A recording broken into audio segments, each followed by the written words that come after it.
Andrew, Gary, ready to rock and roll? Let's go. All righty. Thing number one, we're talking authID.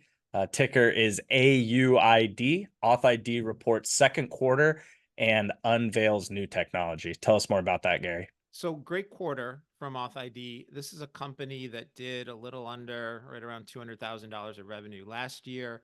They did almost that much in the first quarter, and then in the second quarter, $280,000. So they're now putting up more revenue in an individual quarter than they were in all of last year.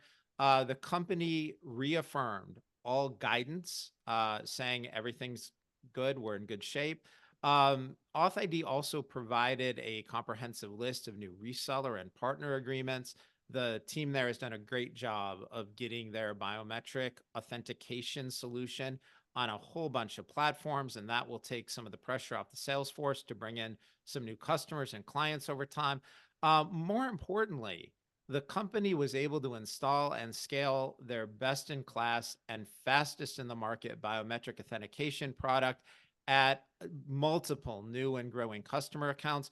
Something like that, Rob, is a really big deal. When you are a startup tech company, you have something that typically works, in the lab or in tests, but it can be very difficult to install these things, to get it working on somebody else's platform, and then to have it scale. Instead of having it work in one or two examples, what happens when, you're starting to run 70, 80,000 authentications a month or 500,000 a month? And that's the direction they're heading.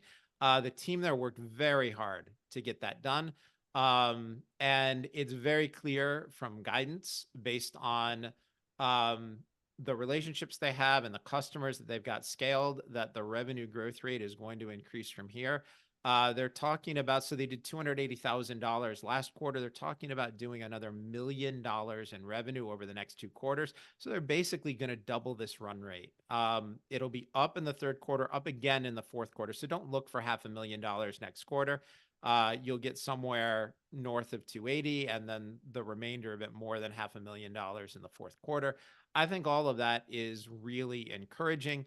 And then the big news, Rob, was CEO Rhon Daguro previously teased this incredible technology on a webinar that he did with Deep Knowledge Investing a couple months ago. It's called Zero Biometrics. And so the key thing with Zero Biometrics is, one thing that concerns people is right now you use a username and password to protect your data, your customer information, whether it's your phone number, your name, your address, your credit card number, your social security number. So when you switch to using biometrics to protect your data, what you can end up doing if you don't do it well, and this is what everybody but authID is doing, you end up with a database. Instead of a database of people's names and social security numbers and phone numbers and account numbers, you end up with a database of their biometric data. And that can be hacked. It's another vector for fraud. Well, Zero Biometrics, authID is the only company with access to their technology. And what it does is it ensures there's a public key, private key exchange, and there's a new public key every time there's an authentication. And what that means is the company does not store any biometric data. So what isn't stored can't be stolen by fraudsters. Basically, what I'm telling you is authID now has the most accurate technology in the industry. They make a mistake 1 in a billion times. So if they were to authenticate everyone on the planet, they'd be wrong 8 times and right, 8 billion less 8. They have the best user interface in the business. They have the fastest authentication. Right now, they're at 0.7 seconds, aiming for 0.4 seconds. And they right now have the most secure solution in the business. Gary, I want to hone in on that zero biometrics piece a little bit because I think that's a big differentiator. I actually worked at a tech startup, and the issue we were trying to solve early days was a lot of times the network is secured, right? But then when hackers do gain access into the network itself, the data and the information is in plain sight. So it becomes very easy for them to obviously grab that data and leave. We were working actually as cryptographic bit splitting at the time, to where not only were you encrypting obviously your network, but then you are also encrypting the data and the information at the root, right? The file itself. Sounds like with the public private key technology, that authID is providing something similar, or at least you're having to have that unique key to be able to process, access that data and information at any given time, which more or less ensures that, okay, if there was some sort of breach, you're going to open the vault and nothing is inside. Rob, you got it nailed. You understand this perfectly. So basically, the two key points here is one, everybody has this picture in their head that when the hackers, when the fraudsters, when they gain access to your system, it's kind of like that war game scenario, you know, where somebody's hacking in through a back door, you figure out like the secret code. That can happen, but most of the time, the authorization, the access is actually provided by the system because the fraudster is impersonating somebody. The fraudster finds a way to impersonate somebody who has access and then gets that access. And so the key thing that authID does here is they authenticate the person, not the device. Other people's systems often authenticate the device. So, you know, for instance, we all think about, you know, your cell phone.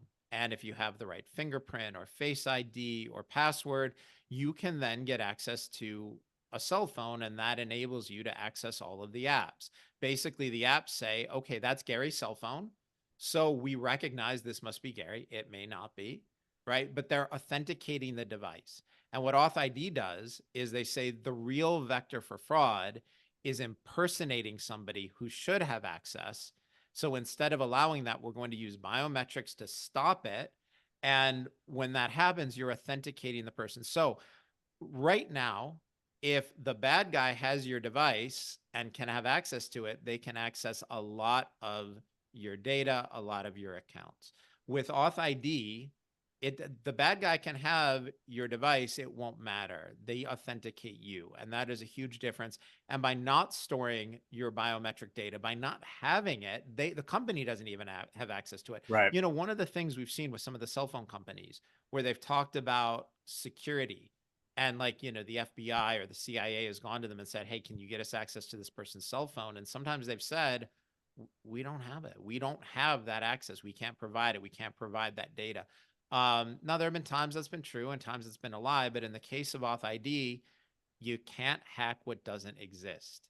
And that's why this public key, private key technology is such a game changer. And, you know, from a sales point of view, and because sales, that is the next thing that authID is going to have to do for the stock to work. And I have confidence that they will. I have confidence in Rhon Daguro, the CEO, and the sales team there. But try to imagine, you know, going into like one of the largest banks in the world, or places where security really matters, or working like with a casino, something like that, where again, the bad guys, if they get into your system, they can create huge amounts of trouble. And now go to them and say, hey, we have a system that ensures that this data cannot be hacked. It cannot be stolen. This changes the sales landscape as well as the technology landscape. So, you know, I was obviously very enthusiastic and bullish about authID from the beginning. This is a situation where, you know, we took a position, and over time, as the risk has come out and the technology has gotten better, I've actually bought more of the stock myself.